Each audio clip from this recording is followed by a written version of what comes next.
नमस्कार, मैं शिवराम चौधरी स्वामी केशवानंद शिक्षण संस्थान की ऑनलाइन क्लासेज में आप सभी का स्वागत करता हूं। देखिए, आज के इस वीडियो में हम कक्षा 7 की जो हमारे राजनीतिक विज्ञान की जो पुस्तक है उसके चौथे अध्याय का अध्ययन करेंगे। देखिए, ये हमारा चौथा अध्याय है, लड़के और लड़कियों के रूप में बड़े होना। यानी एक तरह से इसमें बताया गया है कि समाज में लड़के और लड़कियां किस तरह बड़े होते हैं और किस तरह उनके व्यवहार समाज के द्वारा एक तरह से स्वीकार किए जाते हैं, किस प्रकार से लड़के लड़कियों में भेद यहाँ पर दिखाया गया है। इन सभी बातों का आज हम यहाँ पर अध्ययन करेंगे, है ना। तो देखिए, लड़का या लड़की होना किसी भी एक महत्वपूर्ण पहचान है। यानी लड़का हो या लड़की, किसी की भी एक महत्वपूर्ण पहचान होती है ना। उसकी अस्मिता है। जिस समाज के बीच हम बड़े होते हैं वह हमें सिखाता है। यानी हम जिस समाज में हम बड़े होते हैं, जहाँ हमारा जन्म होता है और हम वृद्धि करते हैं, वहाँ सिखाया जाता है कि लड़के और लड़कियों का कैसा व्यवहार स्वीकार करने योग्य है। यानी समाज के माध्यम से हमको ये बात बताई जाती है कि लड़के और लड़कियों का जो व्यवहार होता है वो कैसा होना चाहिए और जो हमारा समाज है वो कैसे व्यवहार को स्वीकार करता है, यानी कैसे व्यवहार की अपेक्षा वो करता है। ठीक है, उन्हें क्या करना चाहिए और क्या नहीं। यानी समाज के द्वारा यह एक तरह से बताया जाता है कि क्या क्या कार्य या कौन से काम लड़कियों को करने चाहिए या कौन से काम लड़कों को करने चाहिए। ठीक है, हम प्राय यही सोचते हुए बड़े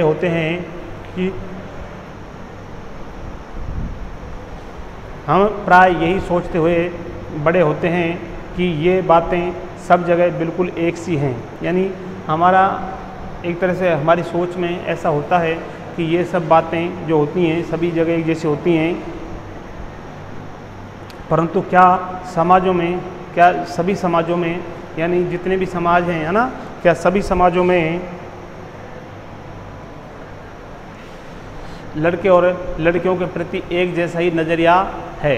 यानी ये कहना चाह रहा है कि क्या ऐसा सभी समाजों में है या नहीं है। कैसा कि सबका जो एक तरह से व्यवहार जो स्वीकार किया जाता है सभी समाजों में एक समान है या नहीं है। ठीक है, इस पाठ में हम इसी प्रश्न का उत्तर जानने की कोशिश करेंगे। ठीक है, हम यह भी देखेंगे कि लड़के और लड़कियों को दी जाने वाली अलग अलग भूमिका उन्हें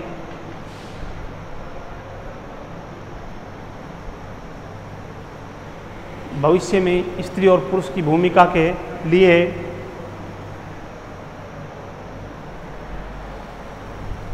कैसे तैयार करती है ना। इस पाठ में हम देखेंगे कि अधिकांश समाज पुरुष व स्त्रियों को अलग अलग प्रकार से महत्व देते हैं।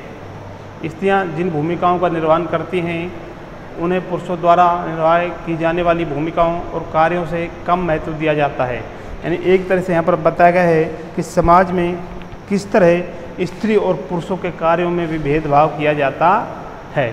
ठीक है, तो ये हम यहाँ पर देखेंगे। यानी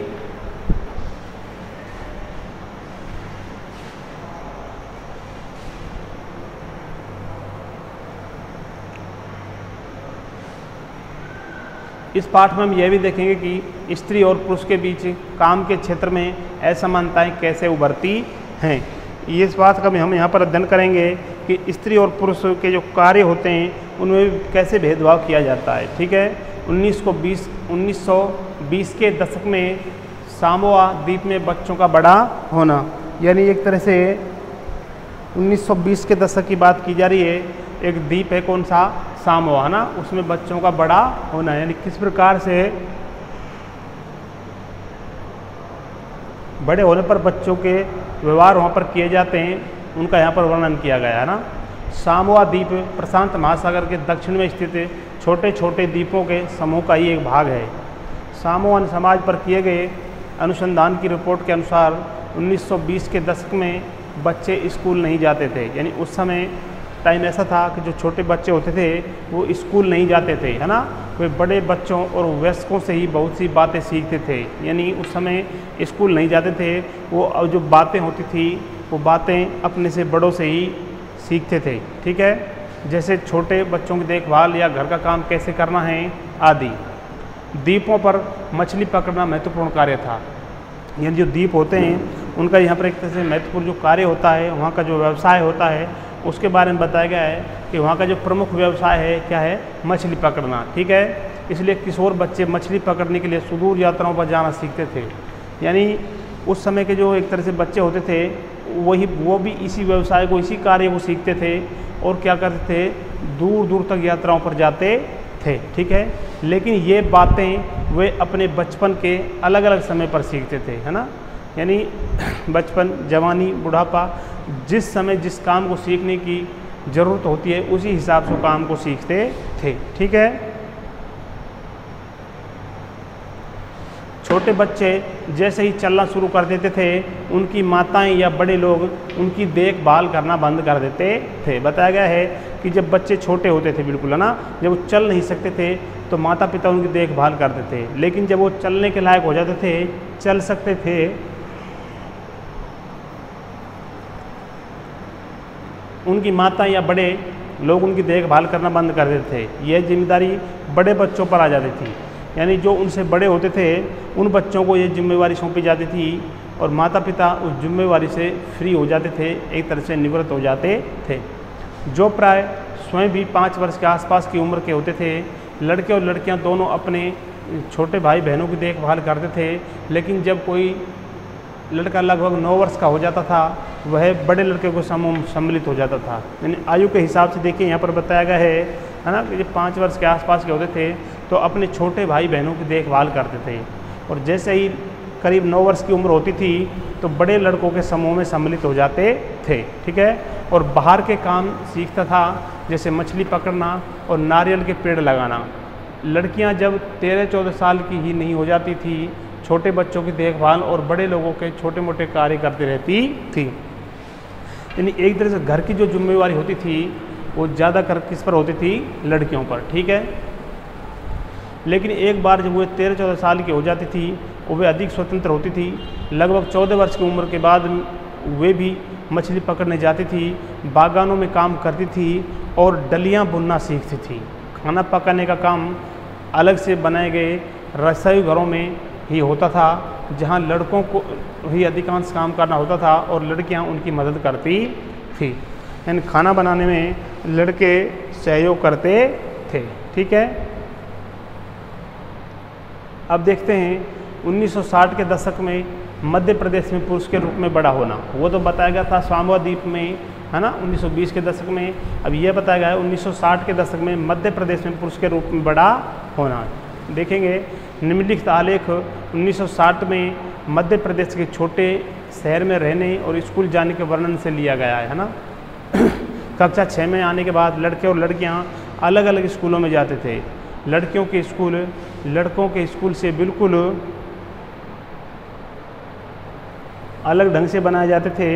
उनके स्कूल के बीच में एक आंगन होता था जहां बाहरी दुनिया से बिल्कुल अलग रहकर स्कूल की सुरक्षा में खेलती थी। यानी यहाँ पर बताया गया है कि लड़के और लड़कियों की जो स्कूल होती थी, विद्यालय होते थे, उनमें भी यहाँ किस प्रकार का फ़र्क होता था उसको बताया गया है ना। लड़कों के स्कूल में ऐसा कोई आंगन नहीं होता था, बल्कि उनके खेलने का मैदान बस एक बड़ा सा खुला स्थान था जो स्कूल से लगा हुआ था। हर शाम स्कूल के बाद लड़के सैकड़ों लड़कियों की भीड़ को सकरी गलियों से जाते हुए देखते थे। सड़कों पर जाती हुई लड़कियां बड़ी गंभीर दिखती थी। यह बात लड़कों से अलग थी, जो सड़कों को अनेक कामों के लिए उपयोग करते थे, जैसे यूं ही खड़े खड़े खाली समय बिताने के लिए, दौड़ने और खेलने के लिए, और साइकिल चलाने के कर्तव्य को आजमाने के लिए। ठीक है, लड़कियों के लिए गली सीधे घर पहुंचने का एक माध्यम थी। यानी यहाँ पर बताया गया है कि लड़कियाँ होती थी और जो लड़के, एक ही सड़क है देखिए, लेकिन उसका उपयोग यहाँ पर अलग अलग बताया गया है कि लड़कियों का काम क्या था, वो सड़क को किस रूप में काम लेती थी, केवल आने जाने के, है ना, घर से विद्यालय और विद्यालय से घर। लेकिन जो लड़के होते थे वो उसी सड़क पर देखिए क्या करते, खाली खड़े रहते थे, है ना, दौड़ने के लिए, साइकिल चलाने के जो कर्तव्य होते थे, कलाकारी उनको आजमाते थे।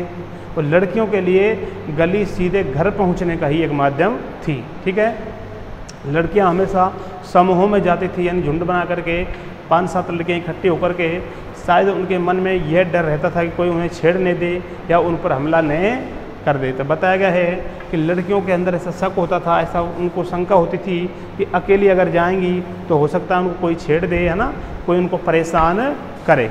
ठीक है, आगे देखिए, उदाहरण के ऊपर के 2 उदाहरणों को पढ़ने के बाद हमें लगता है कि बड़े होने के भी कई तरीके हैं, है ना। हम प्राय सोचते हैं कि बच्चे एक ही तरीके से बड़े होते हैं। ऐसा इसलिए है क्योंकि हम अपने अनुभवों से ही सबसे ज़्यादा परिचित होते हैं, स्वयं के अनुभवों से परिचित होते हैं, इसलिए हमें ऐसा लगता है कि सभी बच्चे एक समान बड़े होते हैं, लेकिन ऐसा नहीं है। यदि हम अपने परिवार के बुजुर्गों से बात करें तो पाएंगे कि उनका बचपन शायद हमारे बचपन से बहुत भिन्न था। यानी यहाँ पर बताया गया है कि किस प्रकार से हमारा बचपन, जिस प्रकार हमारा बचपन बीता उस प्रकार हमारे बुजुर्गों का बचपन नहीं बीता, उस बचपन में भी थोड़ी भिन्नता थी। ठीक है, हम यह भी अनुभव करते हैं कि समाज लड़के और लड़कियों में स्पष्ट अंतर करता है। यानी यह भी हमारे तरह अनुभव किया जाता है। हम देखते हैं कि जो समाज होता है ये लड़के और लड़कियों में अंतर करता है और वो स्पष्ट दिखाई देता है। यह बहुत कम आयु से ही शुरू हो जाता है। उदाहरण के लिए उन्हें खेलने के लिए भिन्न खिलौने दिए जाते हैं, तो वो अंतर देखिए होता है वो किस प्रकार से हमको दिखाई देता है कि उन्हें खेलने के लिए भिन्न यानी अलग अलग प्रकार के खिलौने लड़के और लड़कियों को खेलने के लिए दिए जाते हैं। लड़कों को प्राय खेलने के लिए कारें दी जाती हैं और लड़कियों को गुड़ियाँ क्या दी जाती हैं, गुड़ियाँ। तो देखिए यहाँ पर ये किस तरह से भिन्नता हमको दिखाई दे रही है। दोनों ही खिलौने हैं, खेलने में बड़े आनंददायक हो सकते हैं, फिर लड़कियों को गुड़िया और लड़कों को कारें ही क्यों दी जाती हैं। यानी एक तरह से सोचने की बात है कि यहाँ पर उनके साथ ऐसा भेदभाव क्यों किया जाता है। खिलौने बच्चों को यह बताने का माध्यम बन जाते हैं कि जब वो बड़े होकर स्त्री और पुरुष बनेंगे तो उनका भविष्य अलग अलग होगा। ठीक है, अगर हम विचार करें तो यह अंतर प्राय प्रतिदिन की छोटी छोटी बातों में बना कर रखा जाता है। लड़कियों को कैसे कपड़े पहनने चाहिए, लड़के पार्क में कौन कौन से खेल खेलें, लड़कियों को धीमी आवाज़ में बात करना चाहिए और लड़कों को रौब से, ये सब बच्चों को यह बताने के तरीके हैं कि जब वे बड़े होकर स्त्री और पुरुष बनेंगे तो उनको विशिष्ट भूमिकाएं होंगी। यानी अंतर स्पष्ट हमको दिखाई दे रहा है। और ऐसा क्यों किया जाता है कि जब वो बड़े होकर स्त्री और पुरुष बनेंगे तो उनकी भूमिकाएं अलग अलग होंगी। ठीक है, बाद के जीवन में इसका प्रभाव हमारे अध्ययन के विषयों या व्यवसाय के चुनाव पर पड़ता है। ठीक है, कि आगे चल करके हमको कौन सा व्यवसाय करना है, कौन सा उद्योग धंधा करना है। ठीक है, आगे देखते हैं, एक चित्रकथा के माध्यम से कुछ बताया गया है, इसको पढ़ेंगे। मेरी माँ काम नहीं करती, क्या नहीं करती, काम। देखिए, हम सभी बच्चे स्कूल से भ्रमण पर जा रहे हैं। रोजी मैडम को साथ चलने के लिए किसी बड़े की ज़रूरत है, क्या आप अपने ऑफिस से एक दिन की छुट्टी लेकर हमारे साथ चल सकती हैं। यानी ये लड़की है जो अपनी माँ से कह रही है ना कि हम मैडम के साथ घूमने जा रहे हैं लेकिन उनको एक बड़े की ज़रूरत है, तो क्या आप हमारे साथ चल सकती हैं। वैसे हरमीत की माँ हमेशा ऐसे समय पर हमारे साथ जाती है क्योंकि वे कोई काम नहीं करती। सोनाली, तुम ऐसा कैसे कह सकती हो, तुम जानती हो जसप्रीत आंटी रोज़ सुबह 5 बजे उठ जाती है और घर भर के सारे काम करती है। यानी आप ऐसा कैसे कह सकती हो, कुछ नहीं करती, वो सुबह 5 बजे उठ जाती है और घर के सारे कार्य करती है। हाँ, घर में कोई काम तो नहीं है। मैं आगे देखते हैं।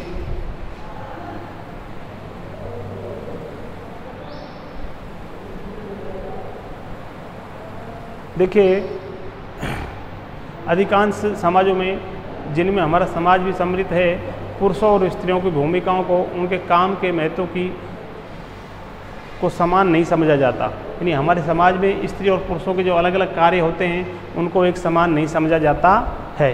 पुरुषों और स्त्रियों की हैसियत एक जैसी नहीं होती। आओ देखें कि पुरुषों और स्त्रियों के द्वारा किए जाने वाले कामों में यह असमानता कैसे है।